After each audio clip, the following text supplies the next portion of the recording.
afternoon, ladies and gentlemen, and welcome to Hill Stadium in Saco. Hello, everybody. I'm Jay Harper, along with Scott Nason, bringing you Thornton Academy boys soccer action as the starting lineups for both teams being introduced. And right now, down below, it's the Trojans as Thornton Academy hosts the Noble Knights. Noble comes in with a 5-4 mark. Thornton Academy counters 2-6-1. Thornton Academy dearly needs to win out their season if they're going to have any shot at postseason. Of course, 2-6-1. Noble at 5-4. Some heel points in the offering. And this is a big game for Thornton Academy.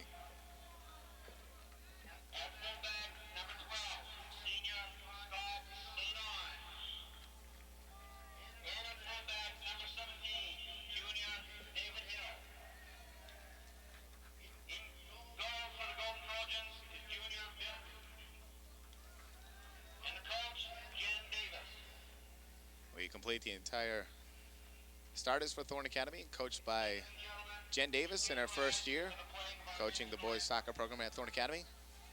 We'll pause now for our national anthem. You're watching boys soccer on CTV 30.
And yeah, one of the clearest performances of the Star-Spangled Banner you'll hear here at Hill Stadium, performed by Don Lozier. Give Don credit for that. Brings his own trumpet, steps out the door of the broadcast booth, and boy, that was nice. And gets both teams pumped up down below, and Thornton Academy trying to rebuild their program, get back on the winning track. Noble coming in 5-4, coached by Steve Dyer, and Noble's led by senior exchange student, a Brazilian exchange student, Hank Toledo. Toledo comes in with 10 goals on the season. He got 4 in Noble's 5-1 victory over Massabesic last week, and he had the assist on the other goal. Be interesting to watch Hank Toledo, number 6. Thornton Academy is led by Jeff Dunham, although Dunham not performing today, received a red card in Thornton's last contest, has to sit out today. Brian Buffards has 3 goals on the season. Jamie Waterhouse 2. Scott Fournier and Frank Apicella 1 apiece. And in the assist department, Eric Thurlow, one of their top assist man with 6 on the season. He has a broken nose, will not start today. May see action later on. Yeah, Thornton's also without Mahesh Palor today, their sweeper back, who that takes away the middle of their defense, and that could hurt them a little bit. Noble in the maroon, Thornton Academy in the home white.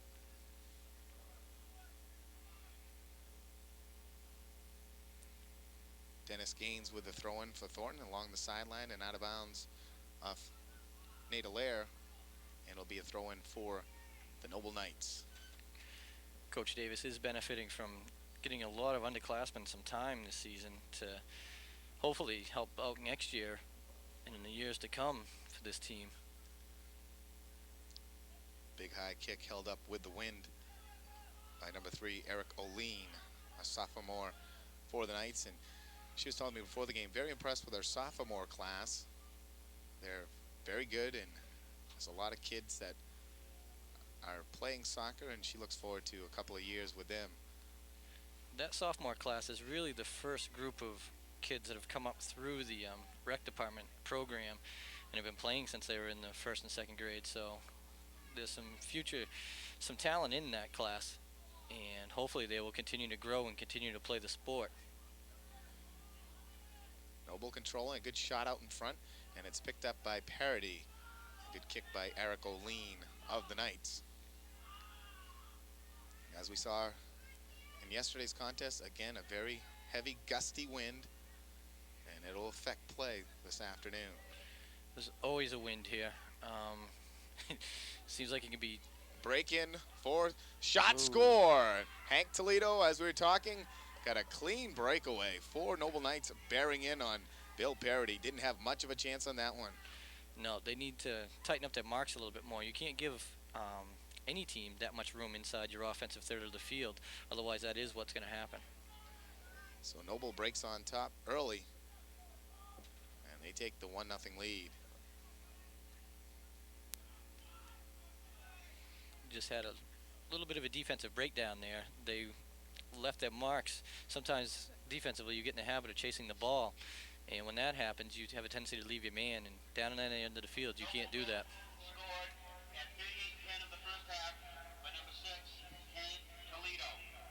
So Toledo gets goal number 11 on the season. He said it'll be interesting to watch him. He doesn't take long to put one behind the Thornton Academy goaltender and makes it a 1-0 lead. Thornton fighting back, trying to get on the offensive side. They control it. Now look for a shot as Noble number 20, Matthew Cutter, goes to the corner. A kick in the middle and another chance. 2 booming kicks by Thornton bouncing off Noble players. Nate Allery's got a great shot. If he can get it off, he can get a lot of power behind it. Noble kicks it down inside Thornton territory. Chasing back after it for the Trojans, Scott St. Ange. Ange kicks it out of bounds. It'll be a throw-in for the Knights. Scott St. Ange, interesting story. When he came up into this program, he was a goalkeeper. Decided to get out of the net and play it on the field, and I think it's worked out great for Scott. He's improved so much in the 4 years that he's been here.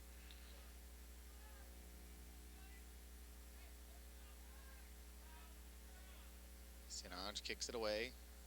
Nice headed ball by Noble's number 15, Sean Fernald.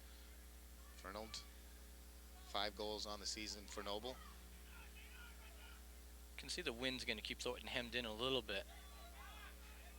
Well, it doesn't seem to be gusting too badly. Allaire coming in, looking in the middle for Waterhouse. Waterhouse can't contain it, and a booming kick out of there. It's the thing that Thornton has to be careful of. I don't think they really want to try to match speed with people in their backs today without Mahesh and Eric Thurlow.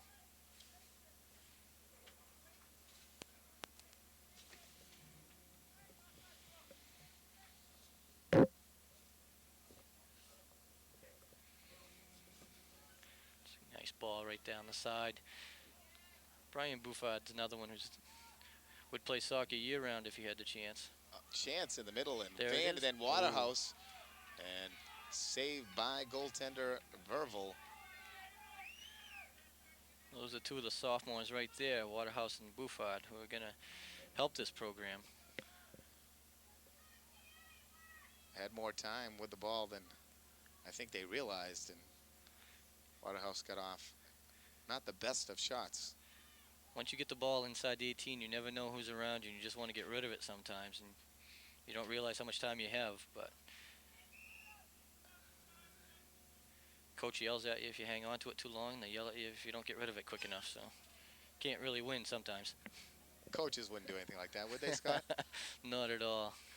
Scott, got to congratulate you on another fine victory yesterday afternoon, 2-0 over the Deering Rams. Move yourselves to 8-1-1 on the season, and I believe you guys still hold the #1 ranking at this present moment. Yeah, we're sitting on top right now. It wasn't a pretty win, but it counted. Noble breaking in and coming way out of the goal to make the save is Parody. Sliding out and covering up nicely, but dangerously as well. Billy's a good goalkeeper. He's another one that's improved a lot over the last year. Noble caught in the offside position right there. That's why you stress to your backs to get out of the defensive third of the field as quickly as you can. Try to catch that other team off sides.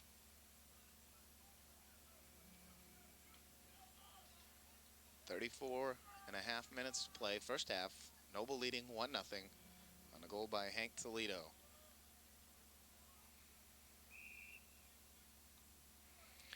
Noble forwards seem to be very aggressive, which is what you want out of your forward. You want to make the backs to the other team work.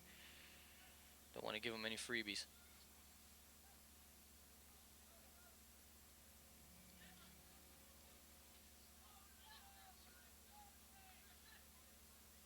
Thornton Academy's Dennis Gaines breaks it up, gets it up the sideline, stolen back by Ryan Smith. Seth Landry and kicked up to midfield, and Noble very aggressively trying to keep it in Thornton's zone.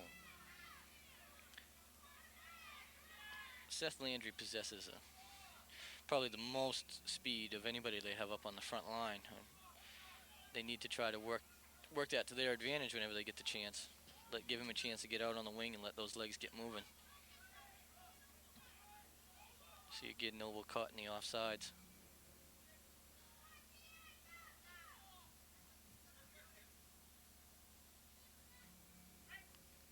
Goes out off Thornton Academy's number 8, Landry, and it'll be a throw-in for the Knights.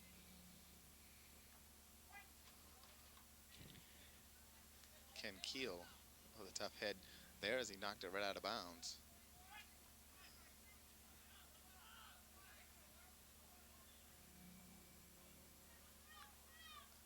Nate Allaire will throw it in now, looking in the middle for Landry or Waterhouse, and broken up nicely by the Noble defense. That was a great nice play. Beautiful play. A lot of backs just want to kick that ball. You appreciate a back who can possess the ball and get rid of it in control. Jason Begonia, number 18, was the fine defensive effort. 2 heads in a row, and then boomed it up to midfield, and Noble now with a kick. Shoots off for Jason Morton. Morton throws it in on Bill Parody, and he makes the save.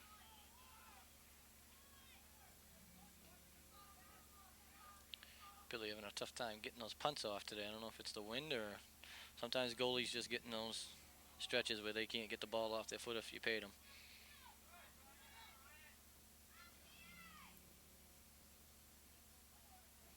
See, this is where they're in trouble. They don't want to get caught trying to match speed. Nice save by Parody. Stayed with a good angle and stayed down low to not let that by him. Records the save, and that time he gets off a fine punt up towards midfield. Apicella kicking it down, looking for Waterhouse.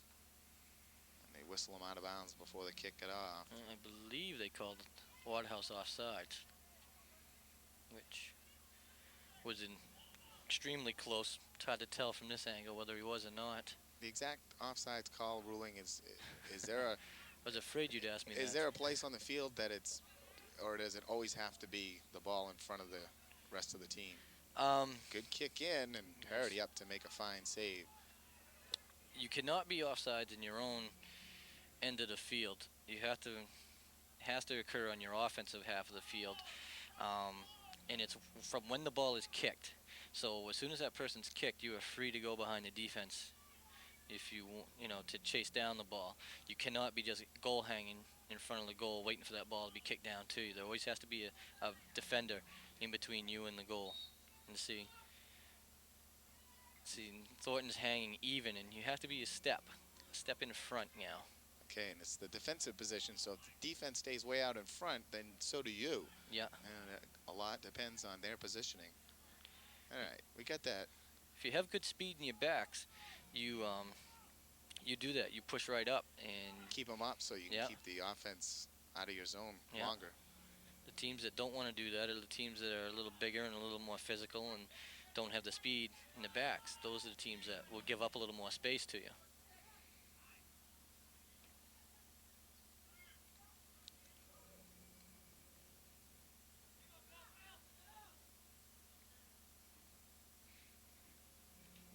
Parody, the left-footed kicker, and gets another low one off and broken up by can Keel, and Keel booms it down, and Parity will let it roll over the goal line. Billy just doesn't seem to be getting the ball off his laces when he's getting his punts off, and that's where ideally you want your goalie to punt the ball with. He seems to be getting it down a little bit on the instep and the sole of the foot, and that's not good when that happens. As you can see, it doesn't get up off the ground at all. Keel again, working, looking in the middle, nobody there. Ben Lozier trying to work it out, can't. Yeah. See, both teams, both defensive units are doing a good job of stepping up in front of the offense. So offense's responsibility to see where those backs are. And I know I get frustrated with my backs when they don't pay attention and they get caught in those offside positions. In the middle, a chance for Lozier. Looks on the wing for Allaire. Allaire now with a kick, but well wide. Nothing doing there. I think Nate wanted to swing that far post. Just foot didn't cooperate with him.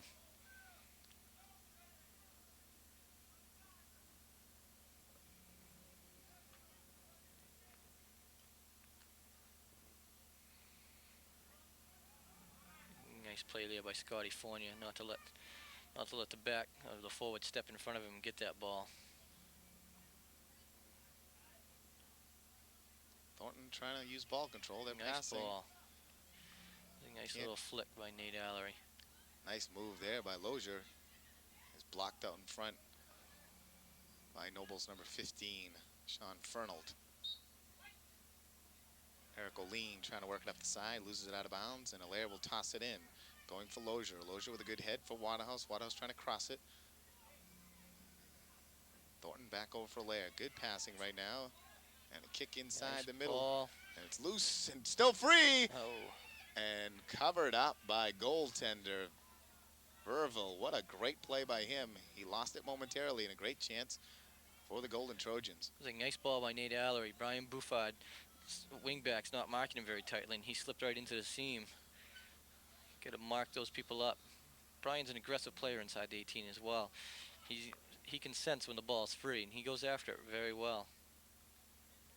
Thornton's best chance on the afternoon, 27-20 remaining first half, 1-0 Noble. You're watching Thornton Academy Boys Soccer on CTV 30. Jay Harper along with the Thornton Academy Girls head coach Scott Nason. Let's get our first look at the boys this season.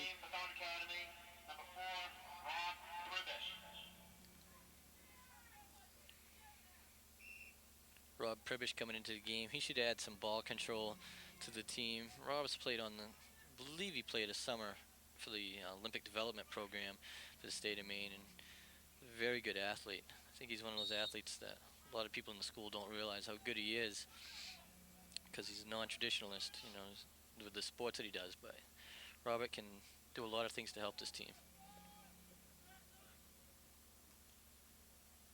St. Ange with a long kick down, headed out of there by Noble. Right back to midfield, sent back in by Dennis Gaines. Josh Verville and a high kick up, using the wind and strong head ball there. And we were talking about that yesterday. Cool afternoon, breezy. It's got to be like a boxer, I thought. After taking so many pops inside the head, you kind of get used to it, but it's got to be a stinging effect. Loose in the middle and dangerously out of the net is Parity, and doing a good defensive job, number 22 for Thornton Academy, Dennis Gaines. Outstanding work saving the misplaced goaltending work of Bill Parity that time. If you're a goalie and you come that far out of the net, you got to make sure that you get the ball. Otherwise, you put everybody in trouble. And Dennis did a nice job covering up there, not allowing the Noble player to get to the ball. Dennis, again, one of those sophomores that's helping out. Getting a lot of valuable playing time this season. Buffard and Waterhouse chasing, and it's kicked out of bounds. Yeah, back to the heading of the ball. It's a lot better now than it used to be. I mean, they don't play with those old paneled balls anymore. These are guys hand-sewn balls. I've played in games where it snowed a couple times, and with those paneled balls, it was like heading a cement block. Oh, my God. You just stopped doing it after a while. But that was the biggest thing. As far as like with the girls program, none of them wanted to hit the ball when they first started playing. So So when they're at the junior high level, they're afraid it's going to mess up their hair, and then up here, they're afraid it's going to hurt. Chance for Noble now, breaking in. Fernald with it, kicks it off for the left side for Toledo. Toledo stops, moves, zigzags, puts in a nice ball, and Gaines pops it out of there, and then a nice booming kick out for the Trojans. A chance for Waterhouse to break in. Waterhouse fighting on that right side, stolen away by number 12, Jeb Tabor. And Bouffard takes it back. Good little move, kicking in the middle, and Nobody there. There's a lot of... no one home for Thornton Academy. Brian's got some really nice moves out there. It's been a very evenly played contest up to this point, and the one goal Noble picked up was just, it seemed like Thornton just fell asleep for a second. Unfortunate goal. That's all it takes. It's that little breakdown. Good kick in, and Parody again with the save. And coming into this game, Bill Parody on 192 shots had made 162 saves. Very active. And Unfortunately, what you like to do is a little break in there. I think he was waiting to call the offsides to see if the Noble player was going to play the ball. Sometimes the officials will do that. They won't call the offsides until the person plays the ball. goal kick goes out of bounds. It'll be a throw in for Noble. Andy Renda takes it. Oline, number 3, trying to work it in. Good pass in, a bump, and they'll call that against Noble. See, they got the definite advantage off that bump as Keel almost had a clear break-in on the right side.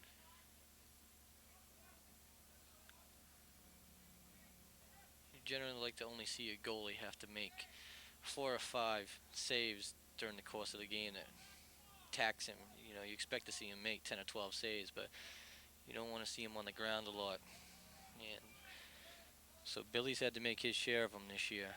I've seen him make some really nice ones here. Low kick blocked in the middle by Fernald. Comes back across. Pribish trying to get it for Thornton. He can't. Long kick in. And very different than the girls' action. I'm noticing a huge difference in by both teams keeping their defenses way up. A lot more played in the middle of the field than down in each other's zones. Yeah. I think Noble's philosophy is Chance here's for a Waterhouse. Gets the kick off and sends it wide. And there you see the same thing we were talking about earlier is hung on to that one maybe a little too long, whereas before he got rid of it too quickly. So it's finding that happy medium that's not an easy thing to do.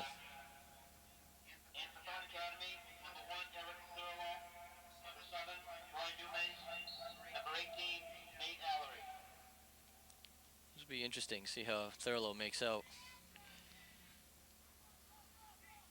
Hopefully he doesn't have to head the ball or take anything to the face. Thurlow number. Eric's got a great amount of skill. Dribbles the ball very well, traps it, and he's getting a nice shot when he gets the opportunity to move up into the offensive third. He's primarily been used as a defender, which they've needed him at very much. He's with the ball right now, wearing number 1. Is Thurlow, has a broken nose. Which I don't know if you've ever broken yours, not Jay, but it's not a fun thing to deal with. Yes, we have. Twice, as a matter of fact. Second time playing basketball and elbow to the one side of the nose and moved it over and remains crooked to this day. Yep, I got a nice crooked mind from about the same thing. Once was with soccer and once was with basketball. So corner kick now for Noble. They lead 1-0. 20 minutes and 25 seconds remain. Nice curve kick in, and Apicella gets a head on it and sends it back. Noble controls and a second chance out in front, loose. And fortunately, a layer on that backside, and he'll wisely just kick it out of bounds. corner kicks are some of the most dangerous opportunities you'll get. It's hard to design a play to do anything with them because you can never guarantee where the ball's going to end up. Good throw in, a kick in, and just up over the goal. Again, Thornton needing to be careful with their marking down there. Chris Pendergraph, number 21, got the shot off and just over the net.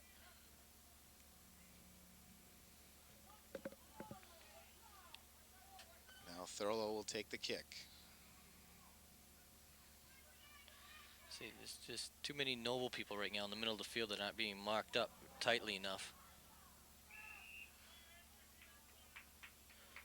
And they call the hand push on Noble. Yeah. Keel. Got a little bit too much of the foot as Scott St. Andrews running away. Scott did the right thing by falling. If he maintains his balance and stays on his feet, more than likely the referee's going to won't call it because he's going to say that he possessed the ball and still had the advantage. And you're better off sometimes just to fall down and get the call than try to stay on your feet and dribble. Toledo with some good footwork, but nothing turns out of it. And Thornton with a throw-in.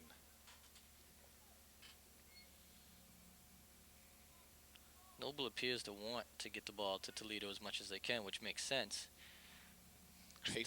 Great footwork over there by Apicella, but nothing happening either. He was dancing all around the ball.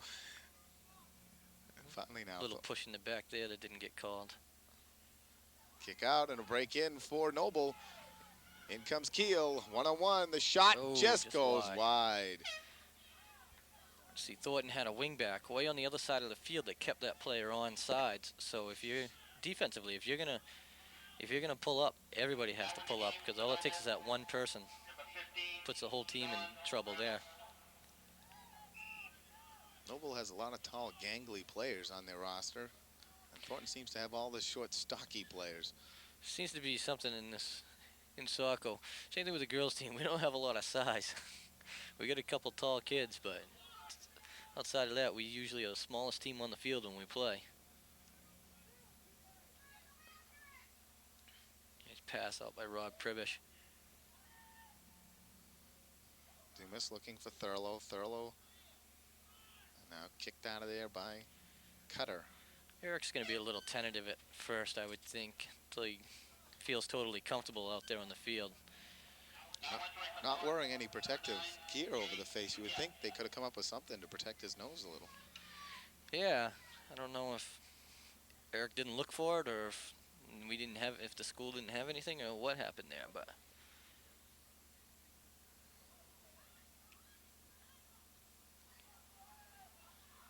another chance for Noble breaking in. Keel wide open in front. Noble player doesn't see him, and by the time he sends it over, it's way too late. And there's just poor team play by the Knights. Seth Landry doing a nice job scrapping over there.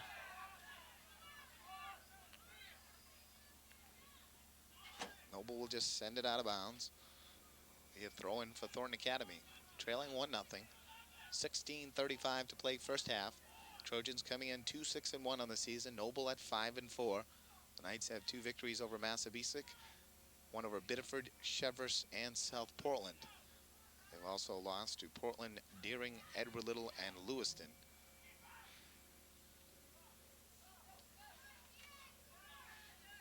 Thornton players kind of bottling each other up down there.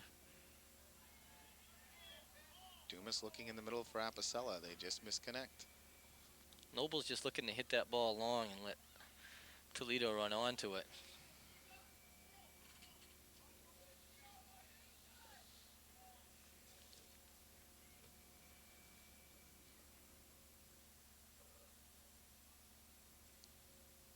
Generally found if you're going to try to do that, the person you're hitting it long to needs to have much better speed than everybody else that he's playing against. Otherwise, he's going to get caught from behind. Just watching so far and assessing, it appears Noble has much more team speed than Thornton Academy. Yeah, Thornton, that with Jeffrey Dunham on the bench, Jeffrey possesses a good amount of speed up on the forward line, and that they missed that up there. You know, in the backs, they're lacking a little bit in speed. You can compensate for lack of speed if you use your head a little bit. It's a thinking man's game. Thornton can't get into the habit of giving up the cheap fouls, though, at the midfield. Don't want to give them that many opportunities to have directs and indirect kicks. You don't want to do what we did yesterday. We gave them 30 indirect and direct kicks, and that's just not good.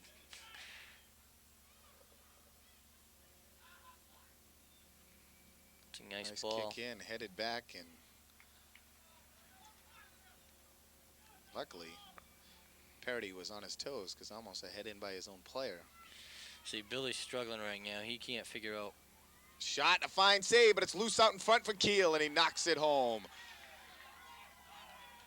Parody made an excellent save on the initial shot taken by number 17, Jason Morton. And then off the rebound, Ken Keel. He's been in there all day long, threatening to score, and he knocks home the second goal for the Knights. Backs have got to follow your man through. You can't sit back and watch what's going on around you. Otherwise, that's what happens. Noble's second goal is scored at 14:11 of the first half. Number 19, Ken Keel, assisted by number 17, Jason Morton. But give Keel credit. As a coach, that's what you like to see. You like to see your forwards go into the goal and trying to pick up those rebounds. You'd rather have that than have somebody standing there with their hands on their hips watching it as the ball bounces to a back.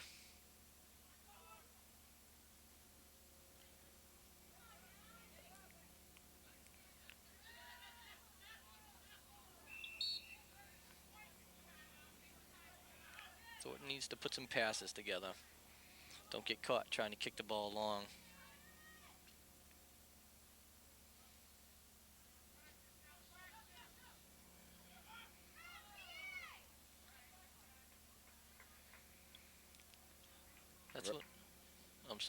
That's one of the hardest plays right there is when they've got a line set up and you got to find somebody that can just tap that ball over their heads, and that's not an easy kick. Another break in for the Knights, and goal number 3 knocked in by number 15, Sean Fernald, as the tall front line of the Noble Knights continues to pour it on Thornton Academy.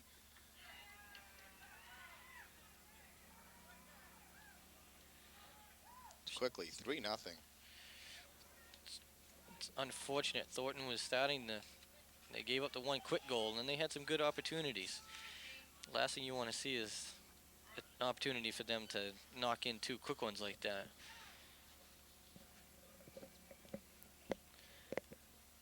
It's especially hard with a young team. Younger players have a hard time sometimes in digging themselves out of holes and coming back.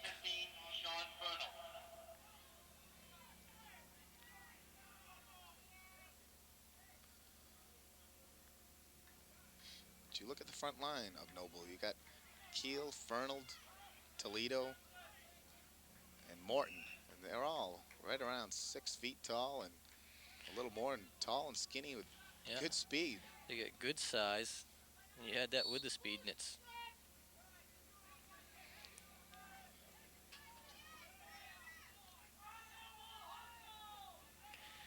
trying to figure out the formation that Noble's playing. I can't tell if they're playing 4 forwards and 2 mids, 4 forwards and 3 mids, or what it is. Whatever it is, it's working. And sometimes that throws, I mean, everything. That confuses everything on you. You show up and you're used to playing a particular formation yourself, and you're forced to adapt a little bit, and confuses people at times when you play teams that play 4 mids or 4 forwards. Because that forces you, if they're playing 4 forwards, to drop an extra back in, and that's basically what teams will do sometimes, just to confuse you.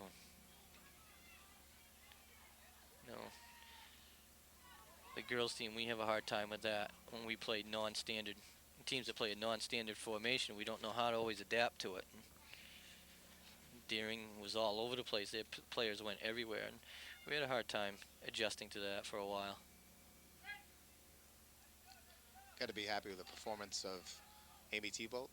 First time back in the net. She draws the shutout. Of course, a lot of help on the defense, but made some good saves. Yeah, really important to have Amy back in for us. Lynn Goodwin did a great job for us while she was there.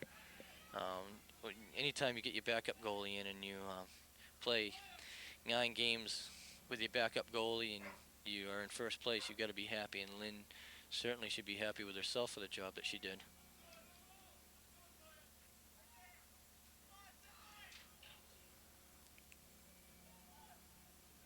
Corner kick. Now in the game for Thornton Academy, number 50, Evan Flaherty. Noble trying to use that height advantage as they loft that ball up there, hoping that they can get to it. Evan Flaherty checking into the game. Evan's a freshman. Been playing a lot of JV ball this year and has got a couple shots at the varsity level. Talented little player. Another corner kick for the Knights. Tipped. And it gets in. And we'll have to check, see who got that one in. Ahead, across, and then Thornton defense on the backside trying to keep it out of the net. Unable to, and it's 4-0 Noble. 10:59 to play first half. I think that might have been I think that was one of their backs. I think it might have been Ryan Smith, their wing back on the outside, number 16.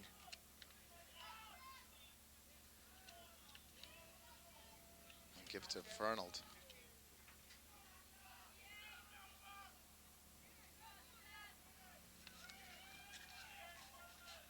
Noble's goal scored by number 15, Sean Fernald. I was off by a digit. Fernald getting 2 consecutive goals now for Noble. I don't know who took the corner kick, but it could have been Fernald that took the corner, and just Thornton player knocked it in off the head, and they credit it to Fernald. I didn't see the exact action and numbers either. Ball might have been in the goal before 16 got to it. I thought 16 was the one sliding in, but doesn't matter what we see. It's what the gentleman in black sees down there. Fernald kicking it down, looking for Oline coming out of the net, and a collision with Oline in goaltender parity, and booming it out of bounds is Eric Thurlow. Got to make sure you have good communication back there. You need your goalkeepers and sweeper backs to be talking to each other, because that's the last thing you want is a collision for your goalkeeper. You like to keep them on the field as long as you can. Toledo will take the corner. Good high spinning kick, headed up and out of play. And that has been one of the advantages as well. You see the height, we talked about the height of the front line, the forwards for Noble, and with that height on all those corners, they're up and above the Trojan defense and able to get their heads on it before Thornton can, and it's been working to their advantage. It's like you said, Thornton doesn't have a lot of those tall players. And see, this is what Thornton can't get caught up in. They can't keep giving up these penalties out here. That time Pribish with a bump, and he gets called for it. Those head balls, if you want to even be near the man who's trying to head the ball, you've got to at least make it look like that you're going to head the ball.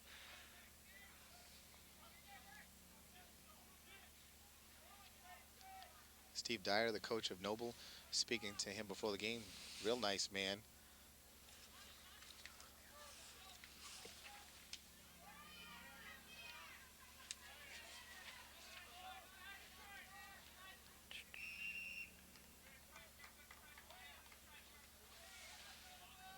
Dyer was speaking with what appeared to be a British accent, and he took over for Mike McGraw, the original coach, to start the season out. And Dyer doing an excellent job with Noble at 5-4. And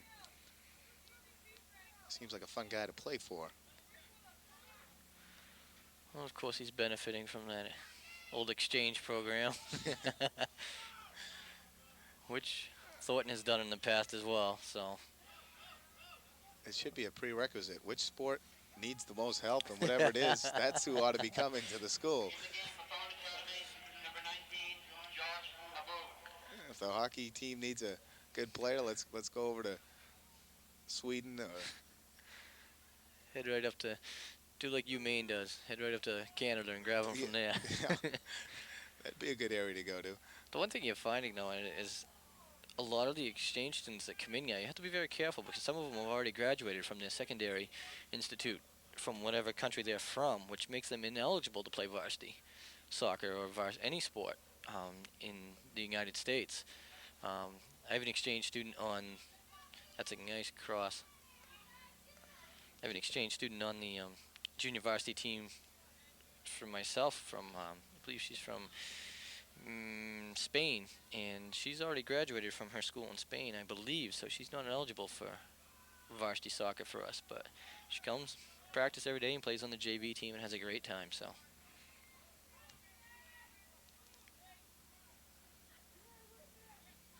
Noble now controlling the action entirely.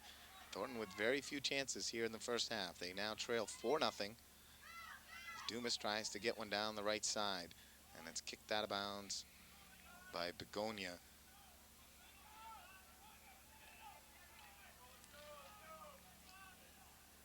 6.5 minutes to play first half. A chance now for Thurlow in the middle, but he kicks it too far in front of himself. Privish now up with it, kicks it across. Looking for Bouffard, and Thornton just being marked nicely by the Noble defense.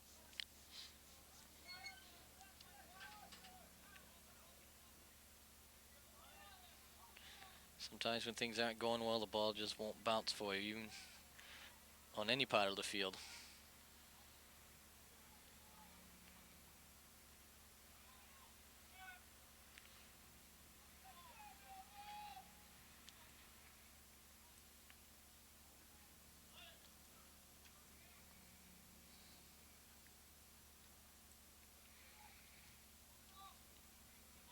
Thurlow gets it up the side for Dumas.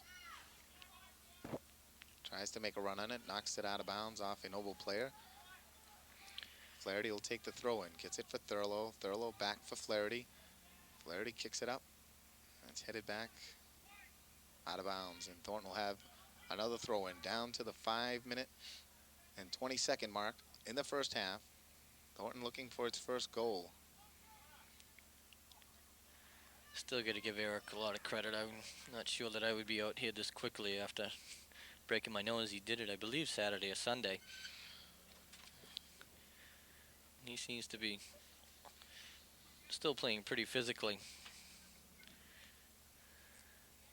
It wasn't the occurrence at the dance, was it? Won't get into specifics on Eric, but yeah, now it makes sense. Somebody said that to me yesterday. Get a little rambunctious on the dance floor, what I heard. Well, I think we'll spare Eric that, but Yeah, let's just say he took a hard kick off the face in a soccer game.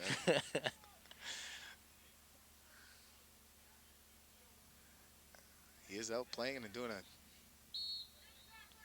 fine job defensively for Thornton Academy since coming off the bench. Normally he'll start. Coach Davis decided that she'd wait to get him in a little bit later on, and not quite sure what that call was. He's called an improper charge, which is the referee's cure-all to everything. Use that term and you get away with it covers a very broad spectrum of infractions. Privish with the nice moves, got some room. Trying to find on the right nice side ball. for Dumas, and Dumas gets knocked down hard, and they'll have to call that one. What a great ball by Rob Privish. And Thornton trying to line up quickly. Thurlow's going to take it.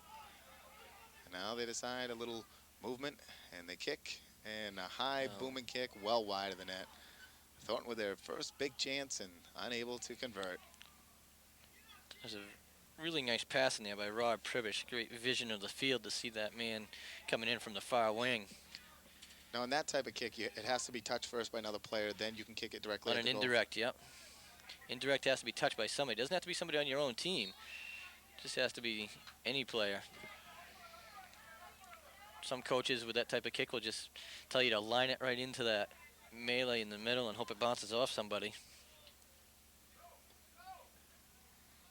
Kick in the middle, loose. Still loose. Nice hustle by Brian Bouffard. Kicked it over for Lair, and a nice kick out by the Knights. St. Ange with a good job using his chest to put it back in, but unfortunately can't find a teammate. And now another break in for Noble, and it goes off to Keel. Keel coming up and fighting in there. St. Ange running hard and Way out of the net to make the sliding save is Parody. Very active goaltender is Bill Parody, and can't fault him much on the goals so far today. He hasn't had much chance. The one that he left a rebound for, that was a tough one. He got up high to put the hands on it, make a fine save, but he couldn't prevent the rebound from coming out. That's what they got to do. They've got to spread the ball out a little bit instead of trying to attack right down the middle. Use those wings. It's a nice hit by Rob Pribish.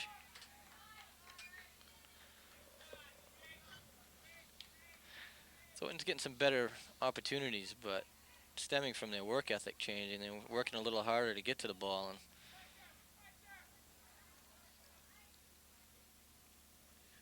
Noble just content to boom it out of there. Nice move on the side. Jake Duquette trying to mark up Toledo. And holy Toledo, this kid's good. Kick in front, and the ever-present Ken Keel right there looking for a rebound. Defensively, what you'd like to see against those type of players is rather than lunging at the ball a lot and jabbing at it, just give them 2 or 3 yards, play behind them, let them dribble a little bit, but you don't let them go forward. Let them move side to side all they want. Just want to avoid that movement down the field.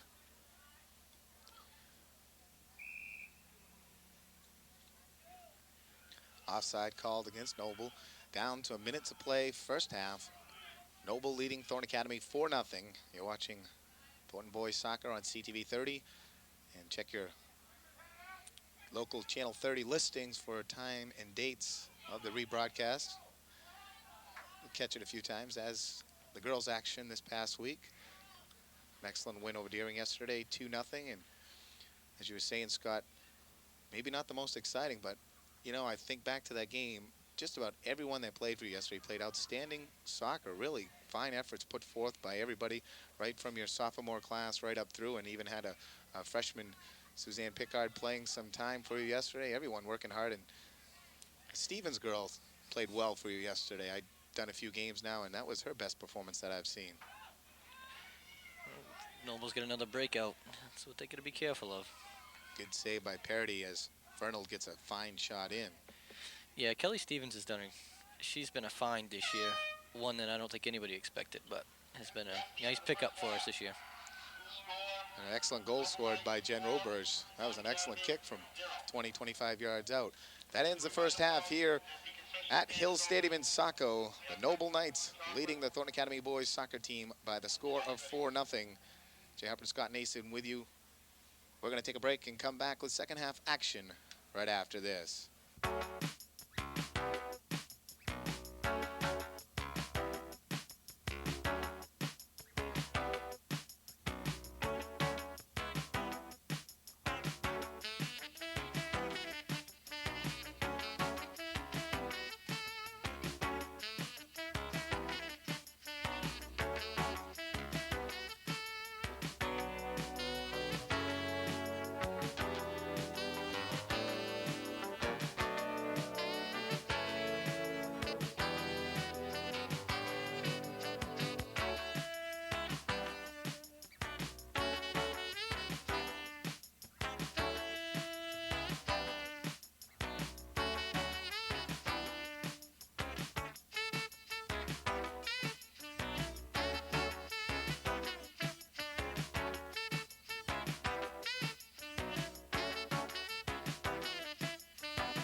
Welcome back to Hills Stadium in Saco. Jay Harper and Scott Nason with you as we get set for second half action.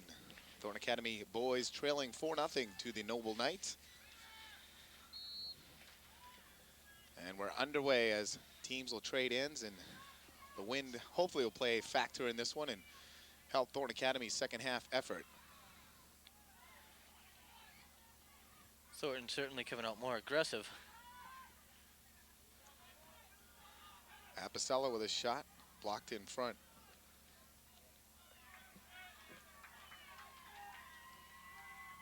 Thornton not being left with many options here. They're going to have to send people forward to make the best of any opportunities they get by flooding the area with some numbers.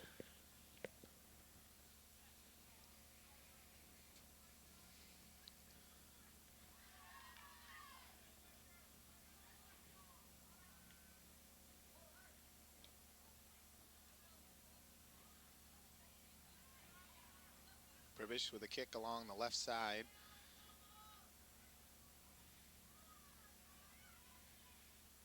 Noble able to just punch it outside the zone, and it'll roll out of bounds. A throw in for Thornton Academy. Thornton players running into each other a little bit up there, and that's a nice throw in. Loose and unable to get there. Scott St. John just got a tremendous throw in. He doesn't need a flip to do it.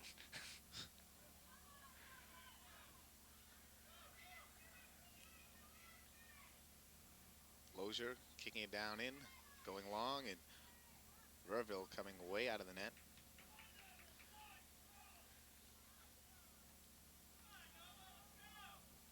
Find goalies a lot more willing to do that now than sit back and let things happen to them. They want to make things happen for themselves.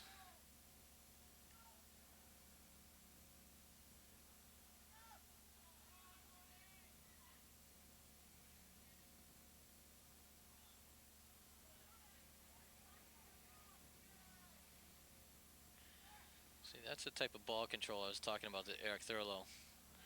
Beautiful ball control that time. St. Ange booms it down the side. Thurlow giving chase, trying to get to it before the inline, and just unable to get there. Eric can control the middle of the field very well at times. Run down the first half scoring for you at 150. Hank Toledo, the Brazilian exchange student, got Noble on top 1-0. Break-in goal, 24-49. Ken Keel from Jason Morton made the score 2-0 Noble Knights. And just a little over a minute later, Sean Fernald, unassisted, made it 3-0. And Sean Fernald again at 28-27 made it 4-0. Fernald getting back-to-back goals. There was a long stretch after the first goal to the second that Thornton played very even with Noble. Which sometimes happens. You play even with a team for a while, and then they score that goal. Kind of a little bit of a backbreaker when you don't get a chance to tie it up.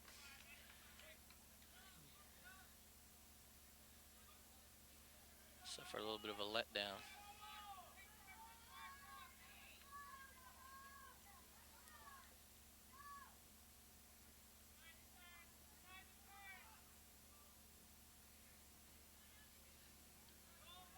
Another throw in for O'Lean for Noble.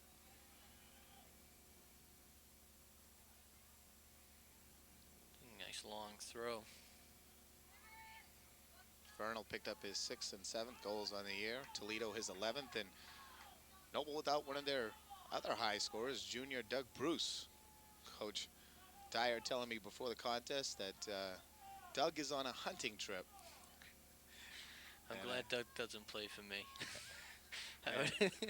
I guess he must have got a Moose lottery number and just couldn't pass up the chance at shooting one of those very difficult game animals. You better have a good reason. I just seeing in the paper today, they show the big moose that somebody got up north. And, you know, I understand the fact that the lottery, and maybe they need to keep the moose population down, and so therefore they afford the lottery numbered of hunting passes. But I don't see why they have to show that in the sports section of all. You're telling me this is a sport to fire at a giant cow? I'm sorry, I have a hard time dealing with that, and I think I don't know, it's just total insanity that somehow this gets brought into the sporting page, and it's like a big deal if someone shoots a big moose. Well, to a lot of people, it's the only sport. I think it's A lot. harder. I think it's harder to get your kids to brush their teeth. It's ridiculous, you know, and it gets thrown in the sports page and a write-up, and the person that did it is a big hero or something. It's really a shame. It's bad enough that we have to shoot an animal of such ambiguous nature that is not going to cause too much harm around, unless, of course, you hit one on the highway. But, I mean, it doesn't have to be put in the paper. Yeah, if there's people that are going to go do it, and people are going to eat the meat and hopefully gain from it that way, but does it have to be in the paper? I don't know. I said enough. Back to the hockey action. Soccer action, excuse me. Long kick in and parity out to scoop it up. Played 6 minutes in the second half. No scoring as Noble leads 4-0. All 4 goals coming in the first half. Long kick out and a chance for Thornton Academy as they break it down. Thornton needs to maintain composure and a little better touch on the ball than that. Had 2 of them side by side. Could easily dribble the ball down the side of the field rather than kicking it up ahead. As a result, they got another offsides call.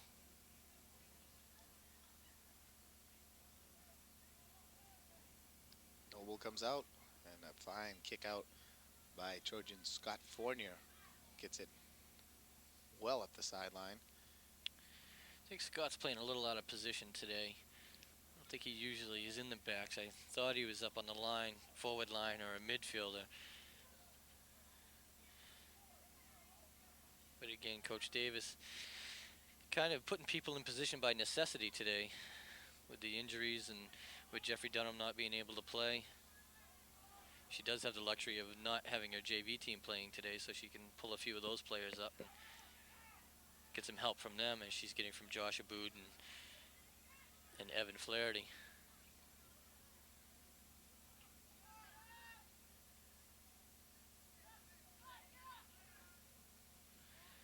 Thornton giving away an awful lot of space over on that other side. Here comes Toledo. Gets it off for Keel. Keel with a lot of room in the middle. Looks to punch it over for Fernald. Blocked in the middle as they continue to fight. Fernald still with it, and finally kicked up. A little bit of breathing room for the Trojans. Apicella heads it up the side, looking for Bouffard. And then knocked down in the middle is Fournier, and out comes Pribish.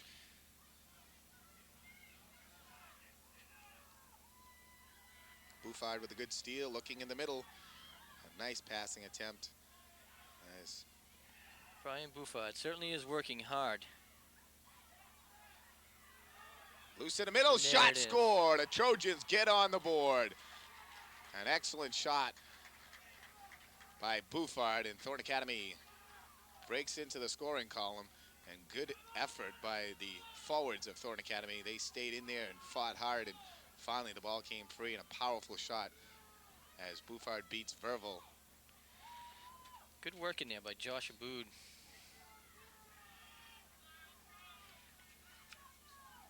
And Brian. That's what you have to be inside the 18, is you have to be aggressive. You gotta want the ball. That's where you find out who your goal scorers are inside the 18, is the people who go to the ball hard and who want that on their foot. Did we find out who number 19 is yet? Josh Abood. Josh is been playing on the JV team all year.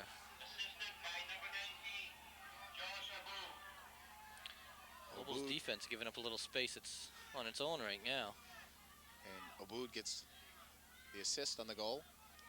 Chance for Fernald coming in, broken up by Thornton Academy. Nice kick up the sideline. Nice play by Scotty Fournier. A chance for Bouffard coming in again. He gets bumped off the ball, no call. Apicella will take the throw in. Tell you, Jay, if you get a chance, just watch Brian Bouffard for a few minutes. Always looking for the ball and always scrapping when it's around him. Apicella with a good kick down the side. Wide open is Bouffard, kicked out by Jeb Tabor. It'll be a throw-in for Thornton Academy. Bouffard looking to take it. Goes for Apicella. Apicella tries to get it back to Bouffard, and it's kicked out of bounds. Best thing about Brian is he's only a sophomore.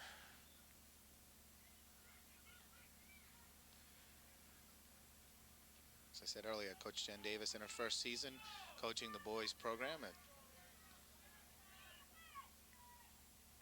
different change of the many male coaches that coach female sports. To see a female coaching male sports is refreshing and fine to see, and she's excited about that sophomore class coming up. And of course, as you said, the first one to come all the way up through the Rex program now that's been instilled and going very well in Saco. See a lot of kids out playing soccer, girls and boys. Corner kick by Allaire, loose in the middle. Noble able to knock it up. A nice high Nice kick shot. and just over the goal. That was Scotty Fornia. I think that was number 16. It Yeah. was, and a fine kick. Boy, that didn't miss by much. A lot of touch on that one. Noble's defense falling off a little bit here. Not sure if it's falling off. I think Thornton's just picked it up a little bit and is playing as aggressively as they need to. Thornton has definitely picked it up. You noticed it right off the opening whistle to start the second half that Thornton was coming out strong and more inspired and more aggressive, and they've kept their intensity up. It finally paid off in a goal, and now that's lifted them even further. They could punch another one home here in the next 4 or 5 minutes. This could be a war. This one not over yet. Noble leading 4-1, 28:55 to play in the contest. Well, it's certainly a game that Thornton felt they had a good opportunity of winning, and with good reason. Even with Jeffrey Dunham not being there with them and Eric being hurt and Mahesh Palor being hurt, they still felt they had the tools to beat him, and they can play with them. First half, I don't think it was any indication of what type of team they are. There they are, scrapping again. Allaire all alone, Bouffard, he couldn't contain it. And then he gets knocked off the ball and back up. Apicella with a good move. He gets kicked and no call, and the Thornton side wants a call. That was a good no call, Frank. I agree. A little bit of acting there, which is important. Bouffard with a kick in the middle, headed across to the other side. No one there to pick it up for Thornton Academy, and it's kicked out of bounds, a throw in for the Trojans.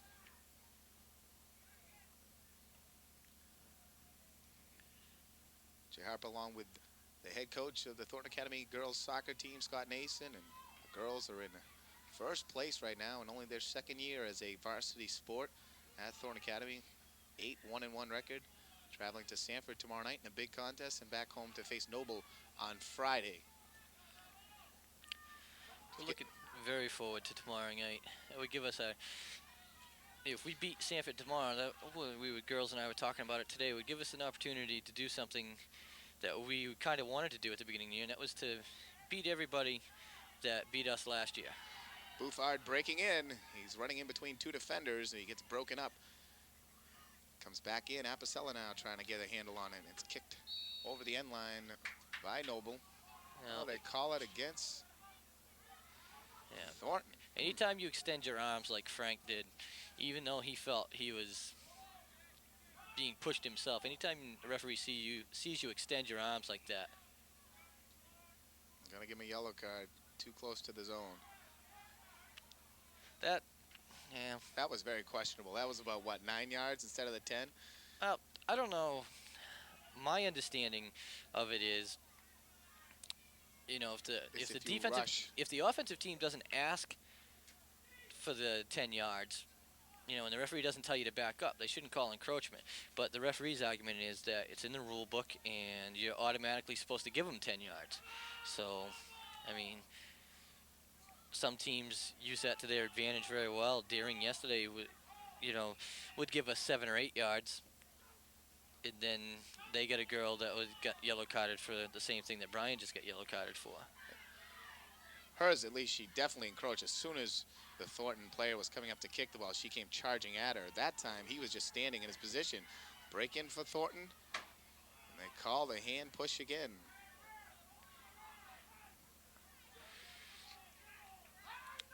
Bob Kegler, the official on this side, making a lot of those calls down there.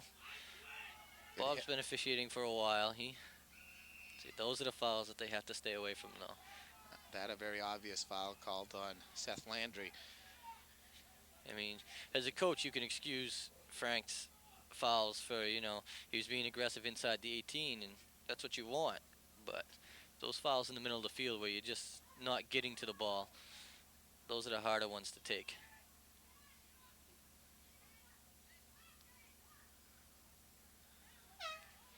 Toledo takes a shot from 20 yards out. It rolls past the end line. It'll be a kick for Thornton Academy, trailing 4-1, 25-45 to play. Second half. See, Coach Davis has modified her formation as well, as she's playing more people up front, which she doesn't have much of a choice. And it's worked so far. O'Lean rushing. Fernald alone out in front. Somebody's got to mark him. High head shot and a chance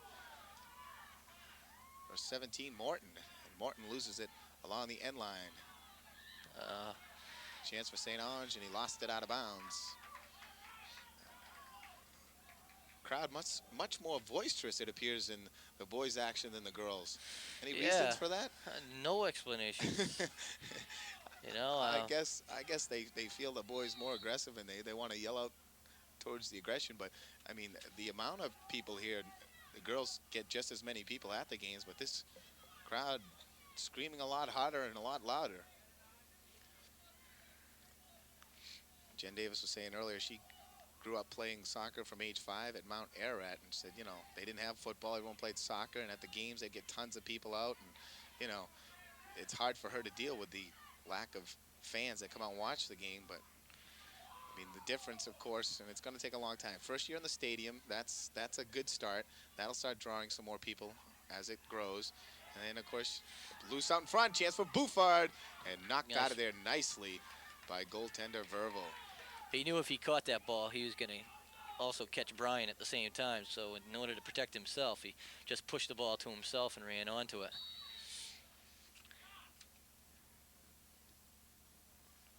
Everybody kind of standing, looking for the call. Exactly, and the back official, who's been very inactive in the second half, finally makes his presence felt. Yeah, I think playing here in the stadium is overall going to help the program. I don't see how it can't. Exactly. It is a beautiful field. It's very well maintained, and there's no reason that boys and girls soccer and football can't coexist on this field. And I think we've done a fairly good job this year. It's taken a little bit of compromise on everybody's part, coaches, players, everybody. But I've personally been happy with it, and I haven't seen any problems. And hopefully the coaches of the other sports feel the same way. Well, you look how the field's holding up, and it appears a little bit beaten up near the goals on soccer, but overall still in pretty much tip-top shape. I mean, as far as the soccer players are concerned, the worst part for us is, as you can see right in front of the scorers table, and about that first 5 yards off the sideline of the football field where the football players stand. Exactly. So I mean, there's give and take on both sides. And I noticed earlier in the game that there's some people slipping over there. There'll probably be people slipping in front of the goals too. Of course, this field I think is in remarkable shape considering we played a week ago Monday in that driving rainstorm, and we played Massabesic here, and I was amazed at how well the field did hold up.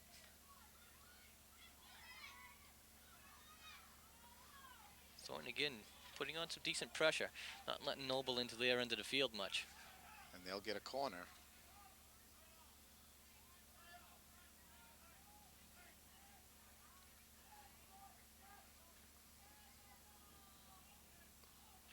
Hate to see that happen. It's one of my pet peeves is keep your corner kicks in play. You don't give yourself a chance to score if you don't get a chance to play the ball.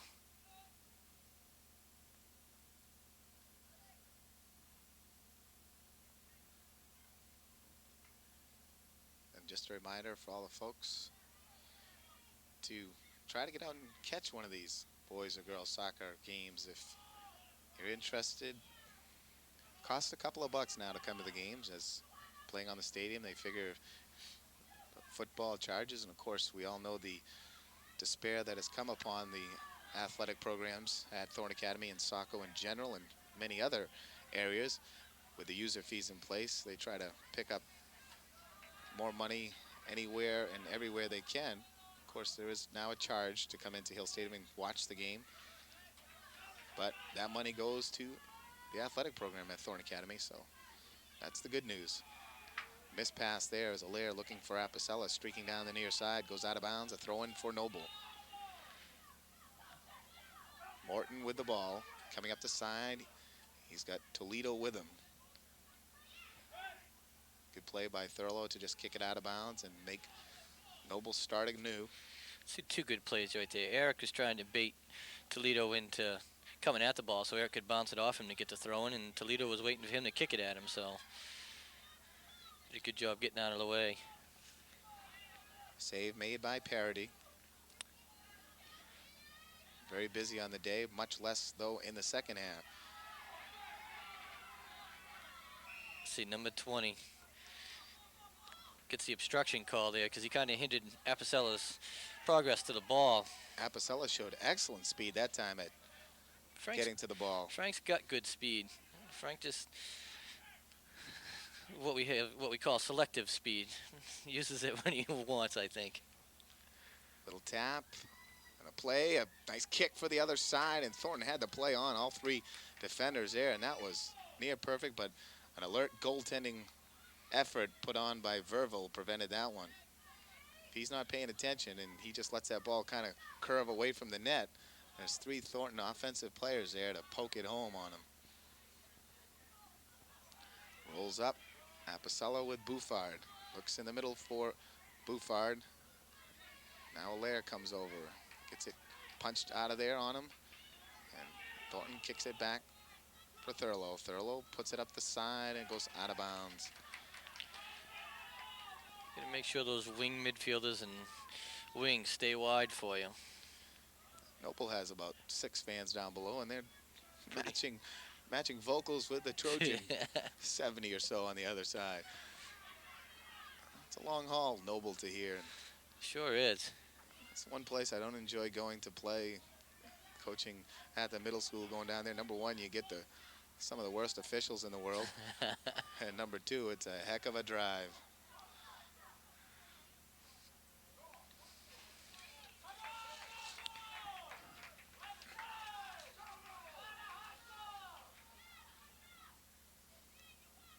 Strong kick in. Oh.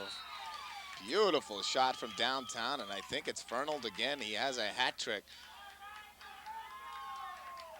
Caught Parody a little bit napping, I think, on that one. As the goalkeeper, you don't want to get caught back on your heels, and I think that's where they caught Billy on that one. That was from about 40 yards away. Fernald has the last 3 goals for Noble, and that one just about puts an end to any comeback hopes of Thornton Academy, putting them back up 5-1.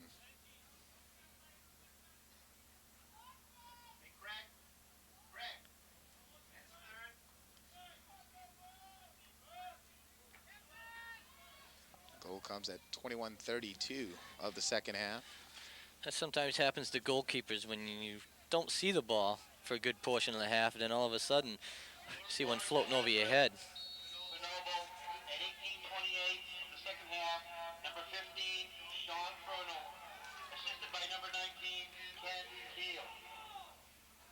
Keel gets the assist on that one. That was just a beautiful shot, and from so far away, I don't think Parody thought it was even had a chance to come on net, so he really wasn't watching the initial shot. And Fernald just decided to send it towards the net, and it worked. It looks like Billy got a little lost in his goal that time. It was a little further out than he expected.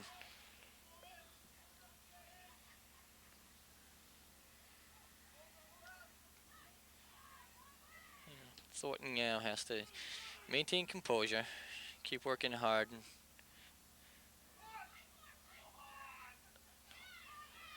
and don't get caught up in the stupid little fouls. Toledo booms it way out and all the way to the back of the Hill Stadium fencing, and it'll be a goal kick for Thorn Academy as Jake Duquette comes in for the Trojans, and he'll spell Dennis Gaines.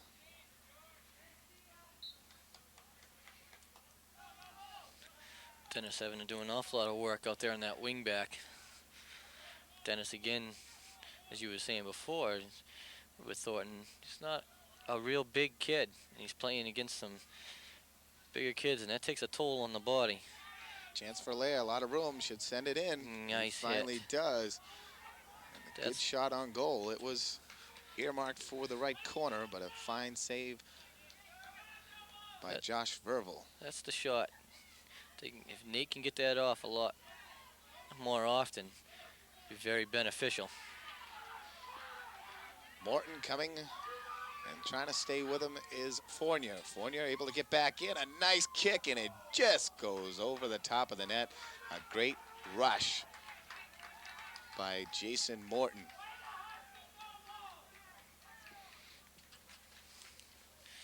Noble certainly does take advantage of those breakouts. They definitely got some offensive weaponry. It's just a matter of getting the defense to solidify the team. Yeah. It looks like they got pretty good goaltending, and they can just get their stoppers and their backs to come up to play with the forwards. They could make a nice playoff run. Not sure of the heels right now in the boys soccer action, but at 5-4 and moving to 6-4, they got a chance of getting in. And last time I saw him, which was a while ago, there was a pretty big drop off between 8 and 9, but I guess Sanford had made a little bit of a move to get back up in there. They beat out a little, and so they tightened up 8 and 9. I don't know where Noble fit into that picture.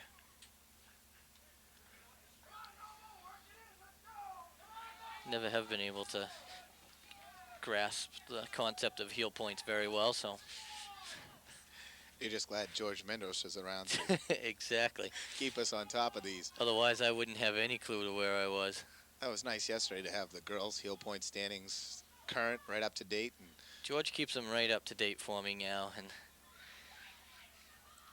unfortunately, he did that last year too, and it was painful to see at the end of the season being about a point and a half short. But hopefully, I don't think that's going to happen to us this year. Knock on wood. Things are going well right now. Well, we talked about the show on High School Sports Forum that I have on AM 1440. You were a guest a couple weeks ago, and just been thinking George will be a great guest someday. I got to bring George on to talk about all the heel points, all the different scores, and that guy has more. The sports trivia that you could go through in high school sports in Maine. There's nobody, I don't think, in the state that knows as much stuff about sports.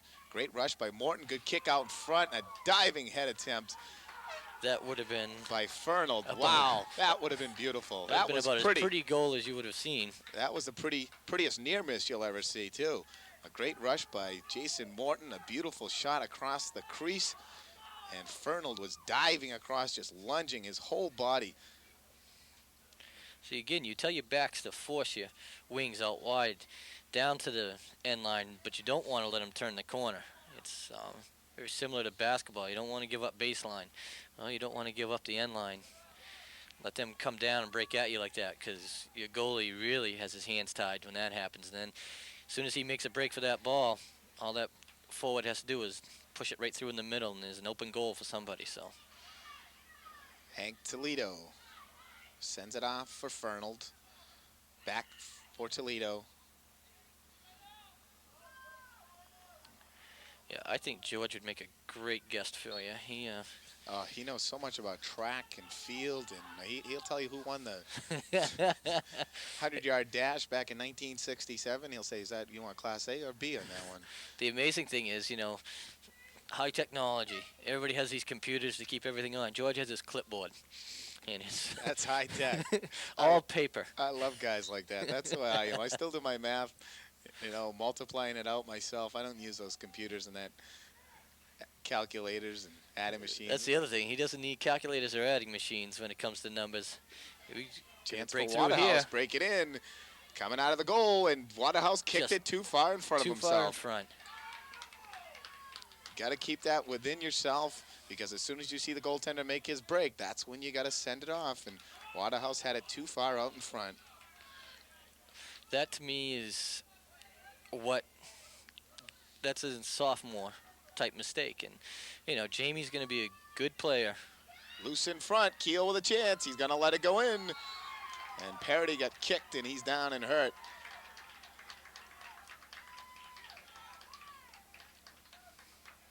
Ken Keel gets his second goal of the afternoon, and it's now 6-1.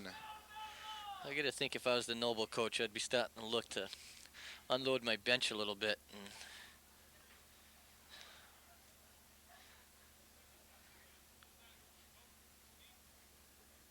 he definitely has not used many subs off that bench. I don't think he's brought too many today.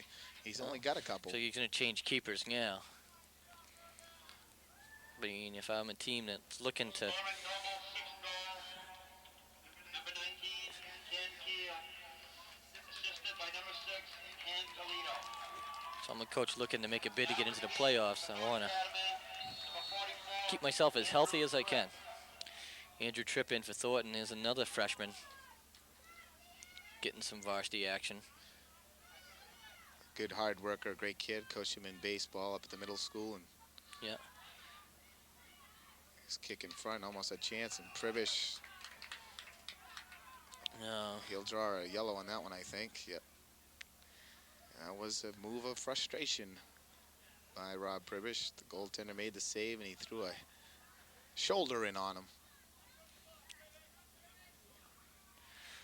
Nothing flagrant, nothing but a little frustration. A little quick with the card.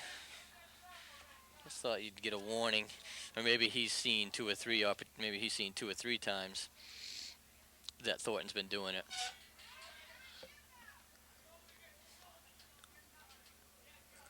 And now he's started getting a verbal war with the Thornton Academy crowd. And as an official, you don't want to ever engage with any fans unless you absolutely have to.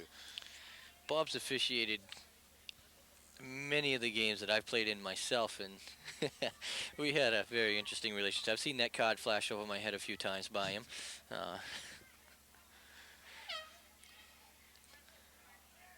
But all in all, I usually appreciate the job that he does a lot more now as a coach than I did as a player. Number 2, Garen Bonsaint. He seems to be doing a fair job today, keeping control of the match, and on top of everything, the other official seems to be more invisible over there. Yeah, and as a coach, that's all you can ask an official to do is maintain control, don't let things get out of hand.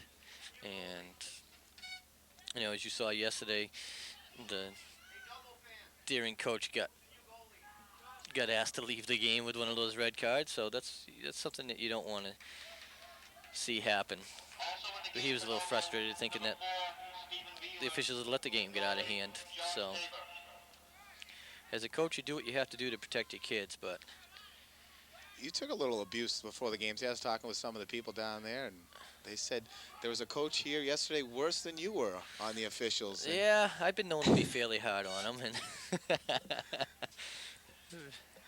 yeah, he. Of course, Mike Haggerty drew the red card yesterday. Mike's intense. I've played against Mike in college and in summer leagues, and he certainly thought he was in the right yesterday, and it was interesting. Of course, Gary Shaw being the official, knowing Gary, you know not to open your mouth, and that's why I kind of had the advantage on him yesterday. Usually get about 2 words out towards Gary, and then you get put back in your place pretty quickly. Well, he did warn him. He told him. He gave him the yellow and said that's enough, and he kept going. And he did give him a little bit of time before he got the red one. I don't know what happened here. Looks like he's counting the number of players, or what is he doing? I don't know, but looked like a Noble player just came onto the field. I think he's the ball lacking a little air. Well, maybe not. I don't know. I know I had a problem with one of my game balls yesterday. I thought maybe that's what he was doing, but I don't know what happened there. He's going to ask for a face-off. Is that proper terminology? Drop ball. Drop ball. Just have to make sure the ball hits the ground before you kick it. Booming kick in by Fournier. Loose in the middle. Dumas going after it. Great kick by Scott Fournier. Nice drop. That's what more teams need to learn how to do is drop that ball back at all levels. Backs have to be an offensive threat at times, being able to serve that ball like that one was. That was a nice pass by Andrew Tripp, and I think that was Jake Duquette.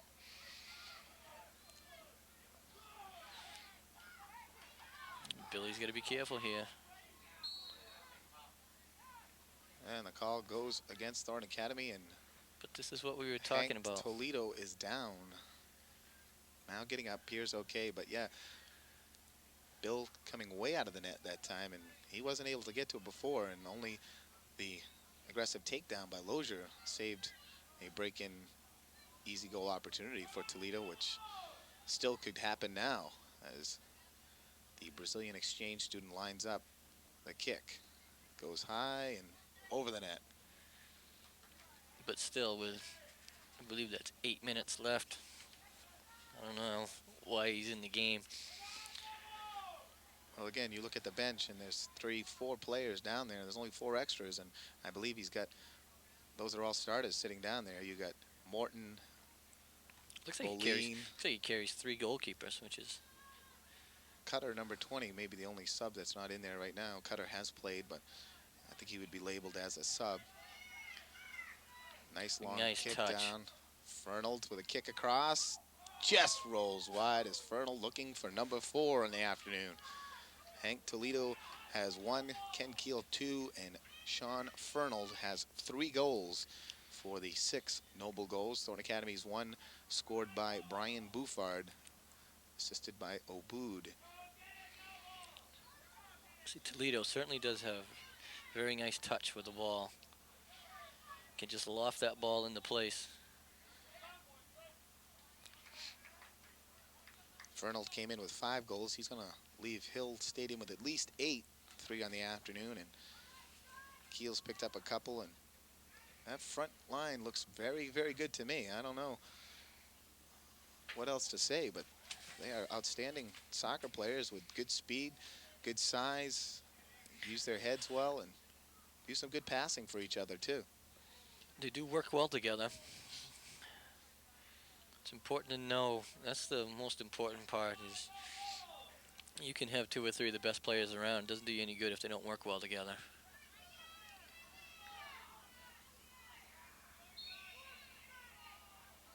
Call a push on Thornton Academy's Jake Duquette and number 4, Stephen Beeler. Foul called. Toledo will take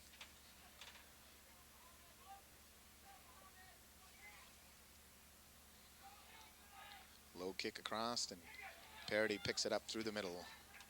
Thrown out to the side. That's something you don't see too often anymore either, is the throw. And you should. It's, you know, exactly much more accurate. I mean, I know with our goalies, you just never know where it's going to land. And, you know, as you can see, Billy's had a tough time punting the ball today. So... Until I just saw that, I forgot that goalies could do that. And that's after seeing 3 games this season. Kicking on the freshman goaltender, Josh Tabor. It's a totally different throw, too. It's a hurl more than anything. I know Amy Tebow's had a hard time. She, with the... Chance for Bouffard. Now Waterhouse is loose and scooped up by Tabor. I know Amy Tebow in the spring used to be a softball player, now runs track and throws the jab, and it's been a hard adjustment for her because she goes away to soccer camp and they teach her how to hurl, coming more around the side, and javelin she needs to come over the top, and being an old softball player she was used to that motion, so it's a little bit different. I think sometimes just because you get a baseball player in goal or something that they can throw it further, but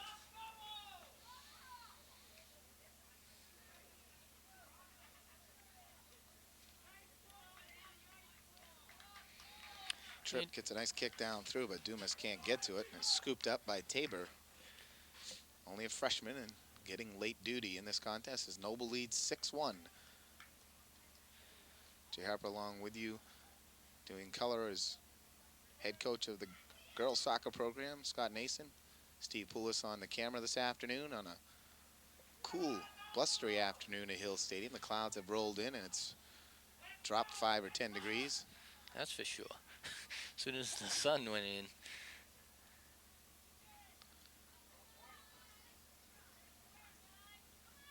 Missed a handball there on Apicella as he knocked it back down with his left hand. Looking back for Apicella. Trying to get through the Noble defense. Bouffard still with it. Nice move inside. Bouffard, great save. My goodness. What a save by Josh Tabor. That was as pretty as they come. Sliding through there and got his hand out and then covered up as Bouffard had a great scoring opportunity. Brian's not giving up, still working hard. Loja went down on the side over there. I don't know what, right in front of the Noble bench. I didn't see what happened, but. Nor did I. Holding his ankle, it looks like. Yeah. He must have sprained an ankle when he was going for that. 3:47 left in the game. I don't know if he slid a little bit over there or. Because it didn't look like there was anybody around him. Looked like they're just trying to line up the ball. He stepped in properly. Ben fresh off being crowned homecoming king this weekend as well. I'll tell you right now, Ben is definitely one of the more accident-prone kids I've ever seen. Hopefully it's nothing serious. He's had plenty of casts on that body already.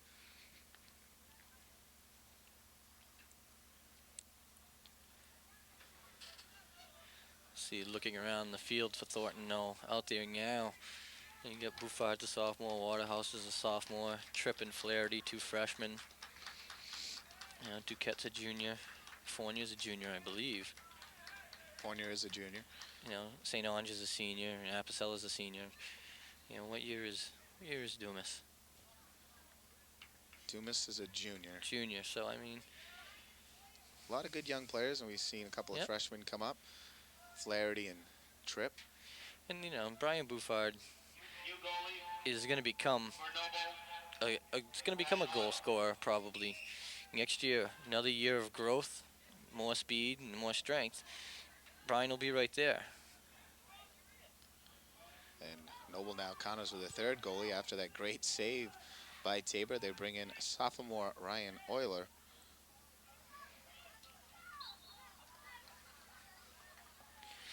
One of the biggest differences I find between girls and boys soccer is the fact that I think it's easier for younger players to make an impact for the girls than it is for the boys, just physically. And plus because the newness of the sport. Great head and a chance for Noble, loose in the middle, and then nice clear out. Wisely cleared out of there by Thornton Academy's number 12. Yep, St. Ange. Ladies and gentlemen, just a reminder that the And because it's such a new sport for the girls, some of these kids who started playing back in the rec program may have played as many years as some of the older kids. So by the time they're seniors, they've already played 4 years, as well as the seniors only playing 2 or 3. So they're able to make that impact. I mean, Jamie Ladakakis and Tracy Saucy are good examples of kids who did come through the rec program with the same teams that these boys here played on, co-ed all the way through. That's the way we keep our rec programs. Played on the 7th and 8th grade boys team their 7th grade year, and then went on and finally in their 8th grade year get a girls team. Looks like we get I didn't see what the call was on the penalty shot.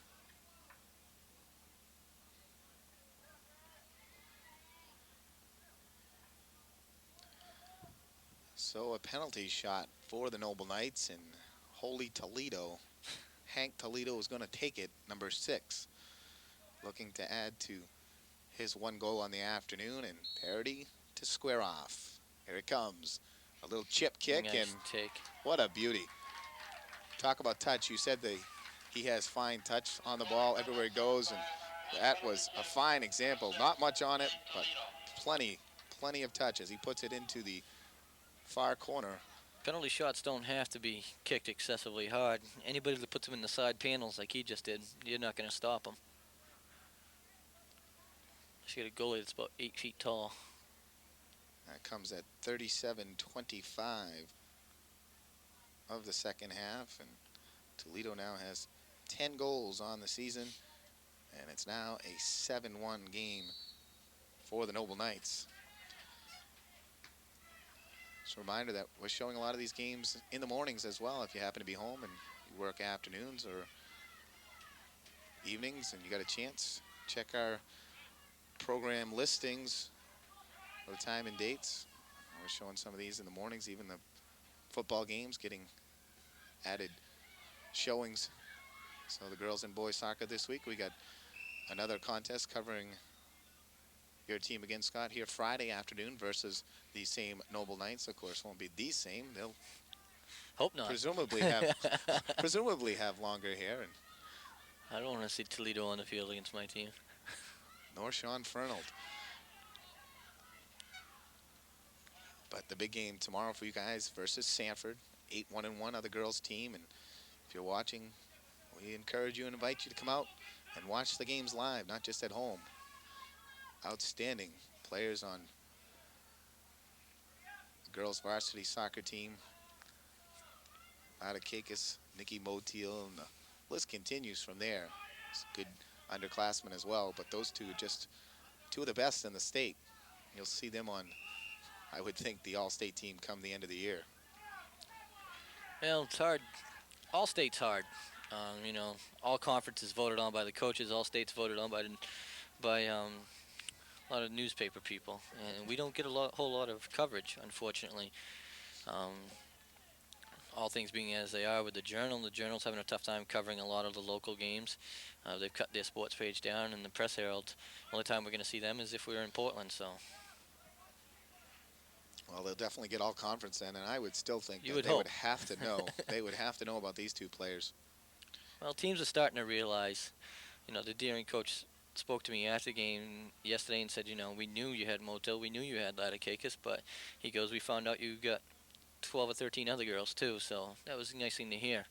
It's good for the other kids too. They've heard those other two names an awful lot, and Tracy Sauciers and Kristen Shermans and that whole crew, you know, they like to hear their name once in a while too, and don't blame them, they're working hard.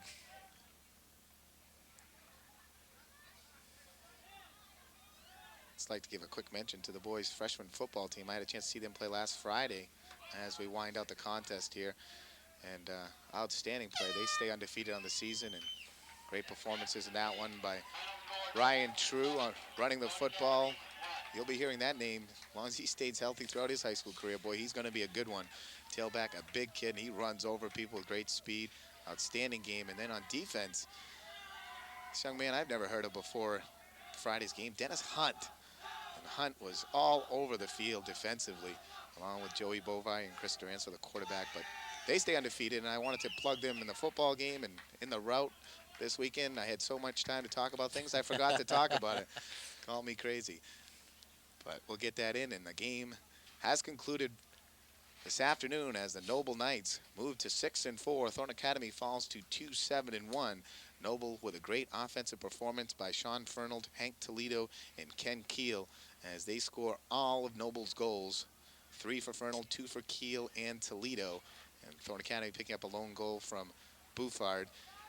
And tough afternoon for Thornton Academy. They came out the second half, looked to get back in it, scored the goal to make it 4-1, cutting it to a 3-goal margin. But Noble picked up the 5th goal, and then it was all Noble from there on. Thornton just a little outmanned today. Noble using their size and speed to pick up win number 6. Thornton Academy, a couple games next week, Tuesday and Thursday. Hopefully we'll be here for those.